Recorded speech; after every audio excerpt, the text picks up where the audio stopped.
Welcome to Keeping Up with Jones, the Lonnie Jones podcast adventure. You are going to hear the stories from the eclectic life of a guy who is a professional counselor, a family man, a SWAT team chaplain, outdoor enthusiast, a guy involved with ropes, 10th Planet Jiu-Jitsu, a chaotic Jedi, and who is a recipient of an honorary doctorate from the University of Adversity. Using these stories, we take the facts lead to concepts, and from the concepts we make a variety of life applications. Just a caveat about the facts. Most of the time we will tell you the facts just the way it happened, but once in a while we'll give you the facts the way other people remember how it happened, and that usually includes a tablespoon of embellishment.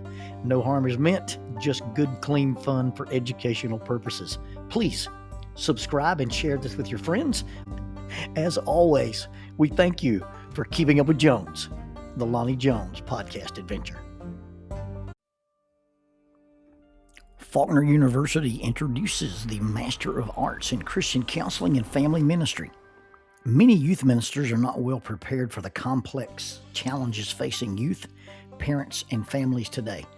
This program is not designed to fulfill any requirements toward becoming a licensed counselor, but it is designed to equip the career youth and family minister to do just that, minister to families, by integrating prevention-oriented counseling skills and intervention strategies within a church setting.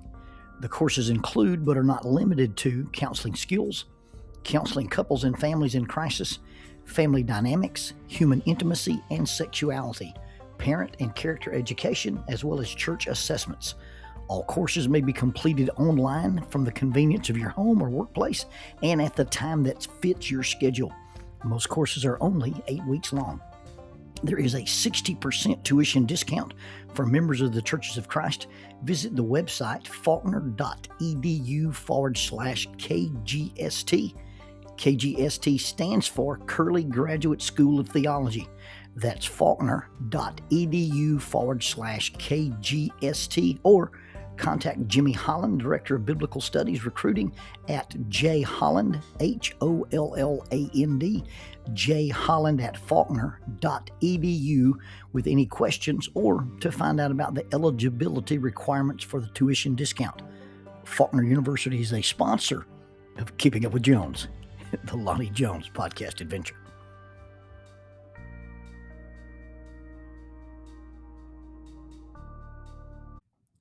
I was in a van full of teenagers. We were driving at night on some deserted back roads towards some camp or some retreat. And the girls got to talking about scary stories and slasher movies and Jason and Michael Myers and Freddy Krueger and the like. Eventually, the talk turned to serial killers, and they came up with Dahmer and Bondi. Somebody brought up Hannibal Lecter, who isn't even real. I drove on a little bit, listening to the conversation behind me, and finally I just calmly said, at the last church I worked at, we had several teenage girls come up missing. Predictably, a voice in the back said, "Really?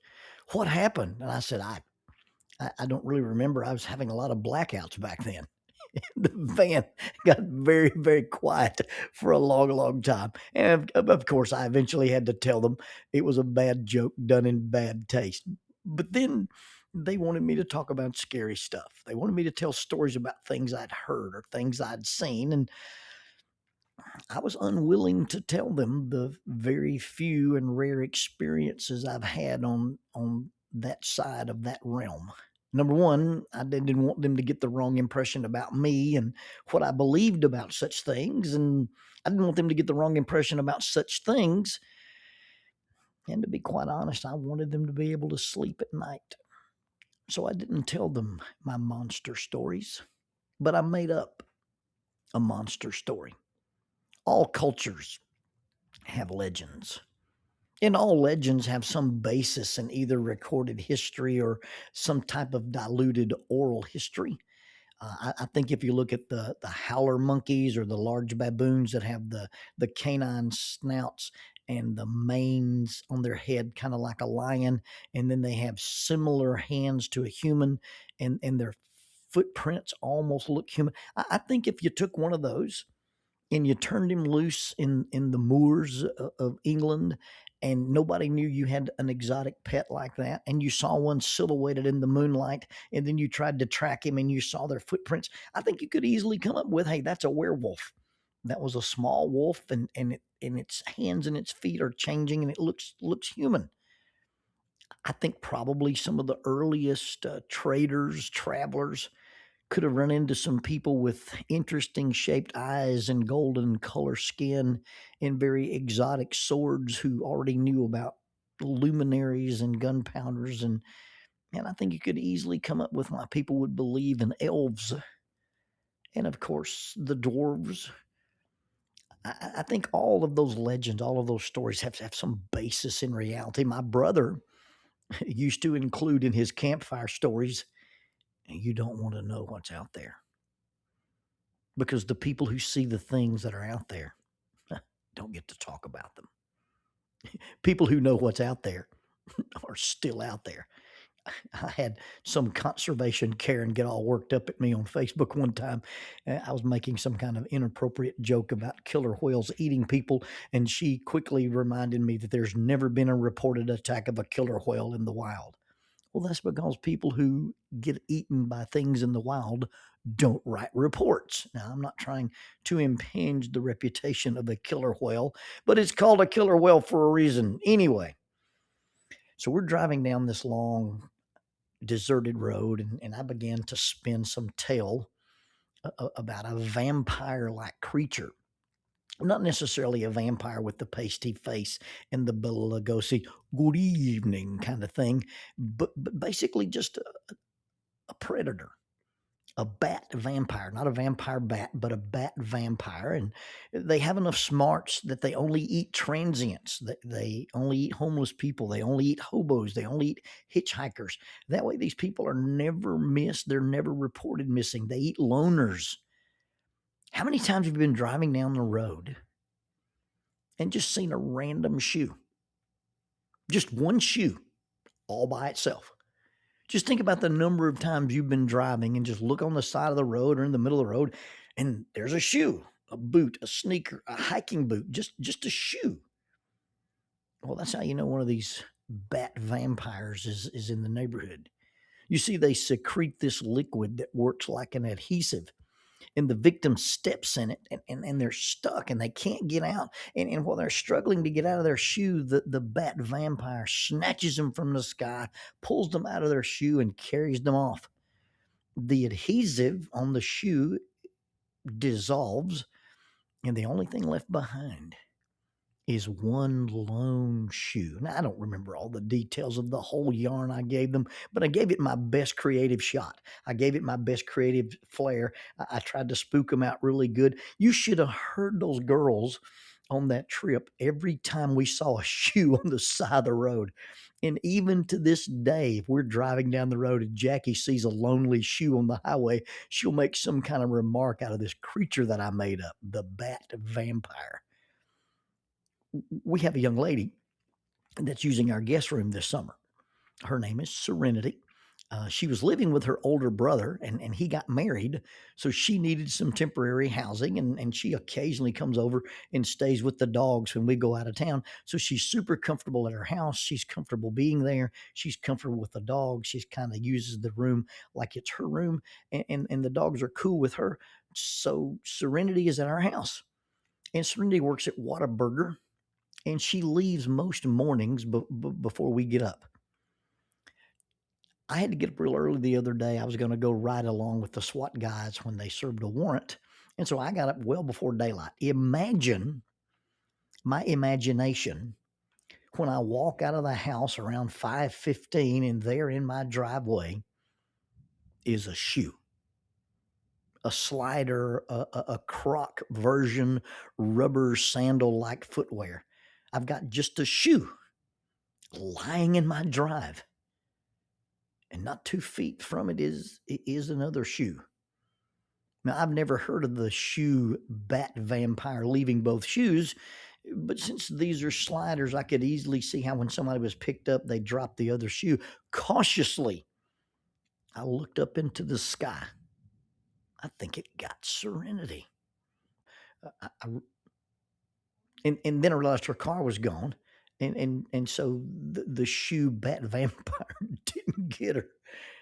But why were her shoes left in my driveway? The only thing I think about is the time that we were on the walking trail with Lonnie Beth and Jackie, and I saw this leech. I mean, a big leech lying on the ground. I said, "Hey guys, look, this is a leech." And they got close to it. And I've never put a creepy crawly on the girls ever.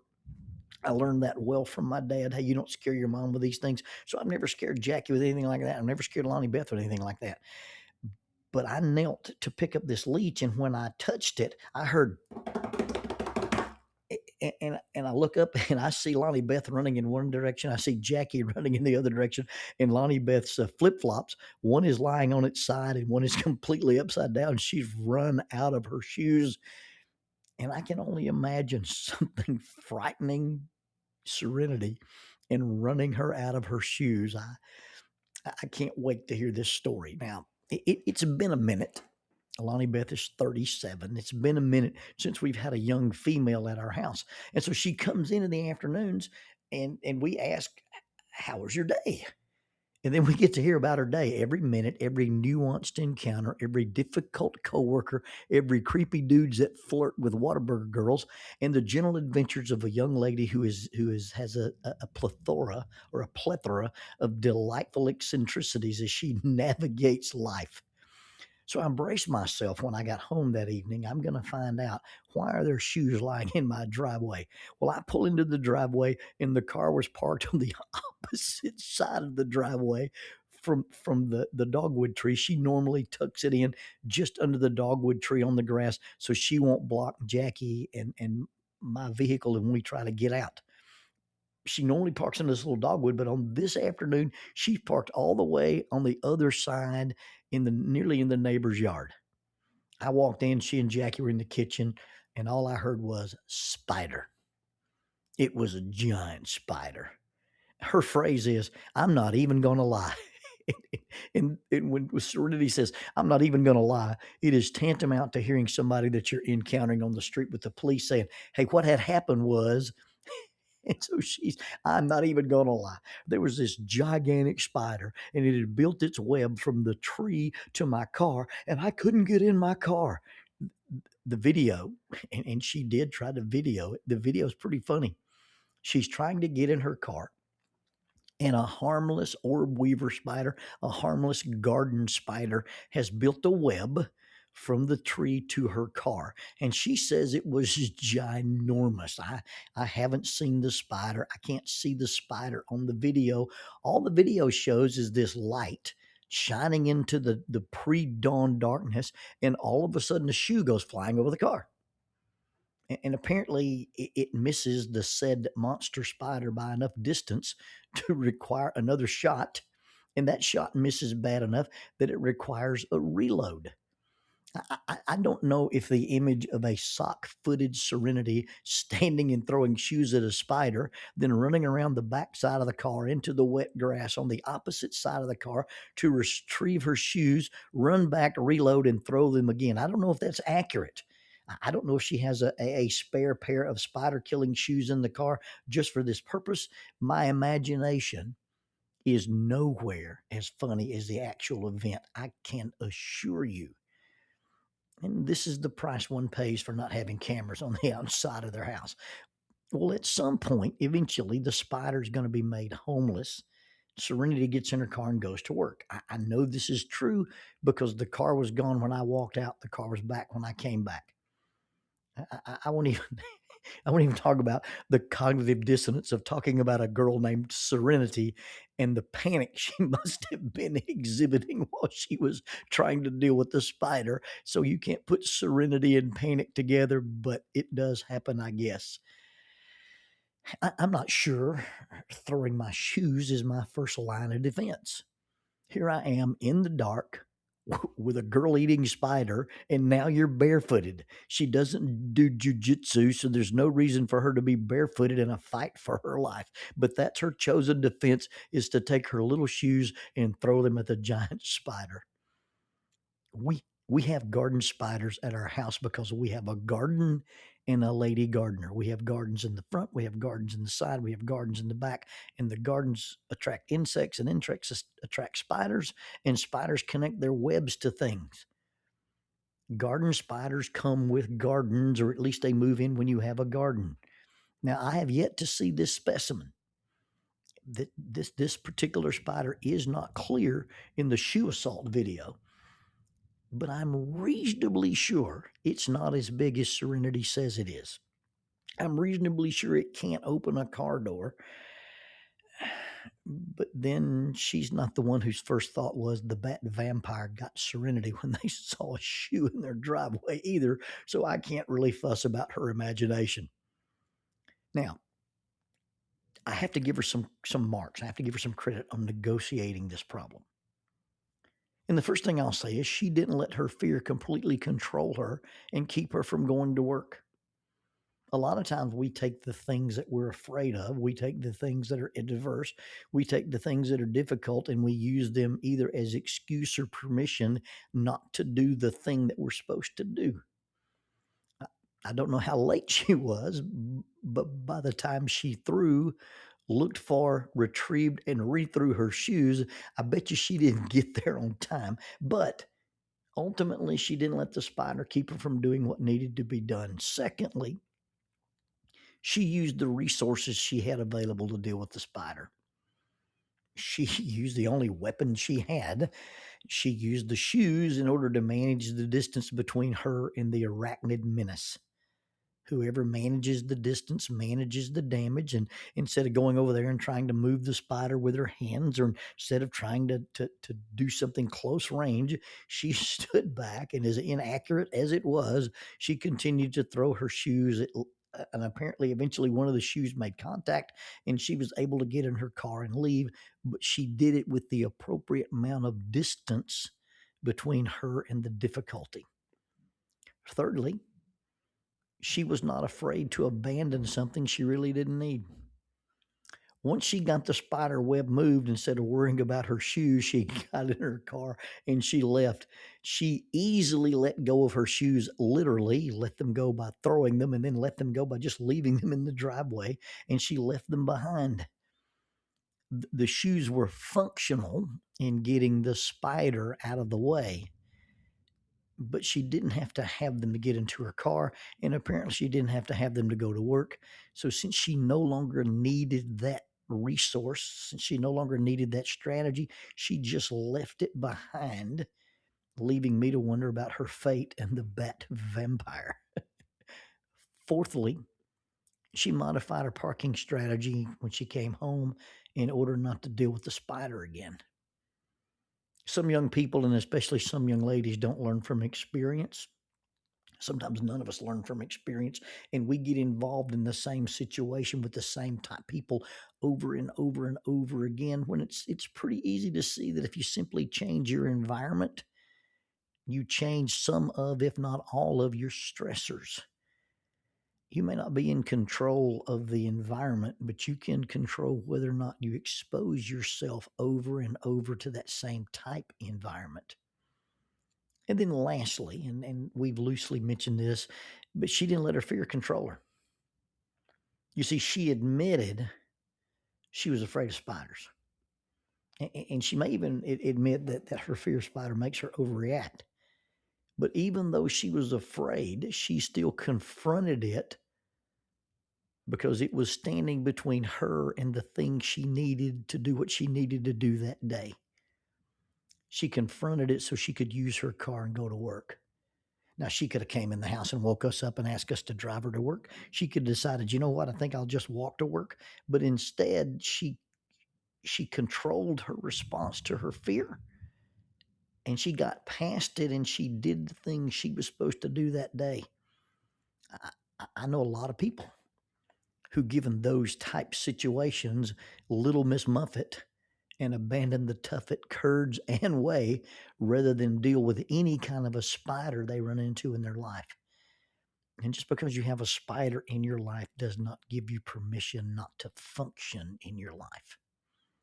Facing fear is very different than pretending to be brave. Facing fear is very different than denying your fear or even pretending you're not afraid. Facing fear is, hey, I'm afraid, but even though I am afraid, I'm not going to let it panic me. I'm not going to let it freeze me. I'm just going to do the thing that needs to be done, even though it's scary. Oh, and it's also probably important to remember that the spider didn't build that web there in order to catch Serenity. He wasn't hunting young ladies. This was not personal, and it was not intentional. Spiders build webs. Spiders build webs on things that make good anchor points, and the spider found a good anchor for her web, and she used the card to build a web to catch some bugs. It never gave Serenity a single thought. Well, it never gave her a single thought until she started throwing shoes at it. We can, and often do, run into sticky situations, unpleasant people, but we must remember that they aren't unpleasant because of us. You see, the guy who cut you off in traffic wasn't looking for you. He didn't drive all over town hunting your tag. He cut in on you because you were there while he was driving bad. It wasn't an attempt to hurt you. It wasn't an attempt to frighten you. It had the potential to hurt you, and it probably did frighten you, and it probably could upset you, but it's not about you. That's just how they drive. Spiders build webs. Bad drivers drive bad. Rude people are rude. They're just doing what they do in order to survive. And sometimes we run into them, we run into their webs, and we have to decide how we're going to deal with them. Maybe we can avoid them, but in the end, even when we can't avoid them, we can't avoid what they've done or what they've constructed gets in our way. They're probably not monsters. They're probably not predators. And oftentimes, what they've done, what they've constructed, and even they aren't as big as they seem. They just do what they do, and they aren't thinking about us when they do it. Oh, and once you leave the driveway, once you leave the parkway, or once you leave that pathway, that particular spider and that particular web is no longer your problem. They only continue to be a problem if we let them stick to us, if we take them with us, or after we've dealt with them once, we decide to return to the same place every time. They're only our problems when we return to the place where they build their